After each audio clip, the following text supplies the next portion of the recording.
বীজগণিতের টাইপের অঙ্ক, যেখানে বলেছে রামের বর্তমান বয়স x বছর, রাম যদুর থেকে 3 বছরের ছোট, 5 বছর পূর্বে তাদের বয়সের সমষ্টি কত ছিল। এইটাই সবার প্রথমে আমরা কি করব, বয়সগুলো সবার জেনে নেব। তাহলে দেখো, তোমাকে যদি এখন বলে তোমার বয়স 10 বছর, তোমার আর তোমার বোনের বয়স কত, তাহলে তুমি এখানে কি করে বার করবে? তোমার বোনের বয়সটা তো বলেই দেয়নি, শুধু তোমাকে কিছু ক্লু দিয়ে দিয়েছে এখানেতে, তোমাকে এখানেতে রাম আর যদুর বয়সটা বার করতে দিয়ে দিয়েছে। এটা খুবই সোজা। দেখো, রামের বয়সটা বলে দিয়েছে, তো যদুরটা কি করে বার করব? এখানে একটা ক্লু দিয়েছে, রাম যদুর থেকে 3 বছরের ছোট। তাহলে কি করব? আচ্ছা, যদি বলে তুমি তোমার ভাইয়ের থেকে 3 বছরের বড়, তার মানে তোমার ভাই তোমার থেকে 3 বছরের ছোট, এইটাই তো মানেটা বোঝায়। তাহলে এখানেতে আমরা যদুর বয়সে কি করব? এখানেতে যখন বলে দিয়েছে রাম যদুর থেকে 3 বছরের ছোট, তখন রামকে ধরে নিচ্ছি x, আর তার থেকে আমরা 3 বিয়োগ করে দেব, এই 3 যোগ করে দেব তার সাথে, কারণ এখানেতে ছোট মানে যদু হচ্ছে তার থেকে 3 বছরের বড়। তাহলে এখানেতে আমি পাশে লিখে দেব বছর। তাহলে x + 3 বছর হচ্ছে যদুর বয়স। যদুর বয়স যদি x + 3 বছর হয়, তাহলে দুজনের বয়সের সমষ্টি কত? তোমরা কি করবে? দুটোকে যোগ করে দেবে। দেখো যোগ করে কি হয়। দুটোকে আমরা যোগ করে দেখতে পাচ্ছি, এখানে তোমাদের হচ্ছে xx + 3 বা 2x + 3 বছর।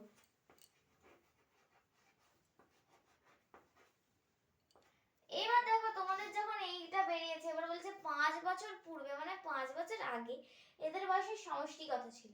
তোমাকে যদি এখন বলে তোমার আর তোমার ভাইয়ের বয়সের সমষ্টি 18 বছর, তাহলে 5 বছর আগে তোমার এবং তোমার ভাইয়ের বয়সের সমষ্টি কত ছিল? তুমি ওখানে কি করবে? 5 বিয়োগ করে দেবে কি? তাহলে তো তোমার একজনেরটা বিয়োগ করছো, দুজনের বিয়োগ করার জন্য কি করতে হবে? দুবার বিয়োগ করতে হবে। আর সেটাকে শর্টকাটে করতে গেলে তোমাদেরকে 5 এর সাথে 2 গুণ করে সেটা বিয়োগ করতে হবে।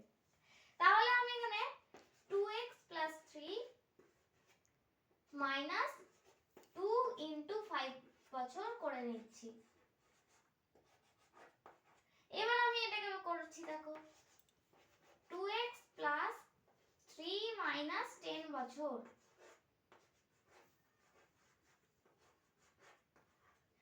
লিখেছি। এবার এইটা তো এইভাবে রেখে দেওয়া যায় না। এই দেখো, দুটো সংখ্যা যখন আমাদেরকে দিয়ে দিয়েছে, তখন এদেরকেও তো কিছু একটা করতে হবে। কি করব? আমরা যখন নিয়ন্ত্রিত সংখ্যা ধরনের অঙ্ক করি, মানে মাইনাস প্লাসের, তখন আমরা কি করি?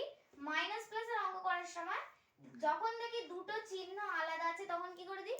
এটা খুবই সোজা, বিয়োগ করে দিই। দুটো আলাদা থাকলে বিয়োগ করে দিই। তাহলে আমি এখানে তো দুটো আলাদা আছে, বিয়োগ করে দিচ্ছি। এখানেতে হবে 7। এবার এর সামনে একটা চিহ্ন বসাতে হবে। চিহ্নটা কি দেব? যেইটা বড় থাকে সেই সংখ্যার সামনে চিহ্নটা। এখানেতে বড় হচ্ছে 10, 10 এর সামনের চিহ্ন হচ্ছে মাইনাস। তাহলে 2x - 7 বছর। দেখো, এখানেই কিন্তু আমাদের অঙ্কটা শেষ হয়ে গেল। এখানেতে বলে দিয়েছিল 5 বছর পূর্বে, তাহলে এখানে 5 বছর পূর্বে মানে 2 × 5। তাহলে এইভাবে তোমরা 2x - 7 বছর উত্তরটা বার করতে পারবে। আর এই পদ্ধতিতেই তোমাদের যদি একটা কোনো সংখ্যা দিয়ে দেয়, পূর্ণ সংখ্যা, তখন তোমরা সেই সংখ্যাটাকে দিয়েও অঙ্কগুলো করতে পারবে। আর আজকের ভিডিওটা ভালো লাগলে অবশ্যই একটা লাইক করো, চ্যানেলটিকে সাবস্ক্রাইব করে দিও।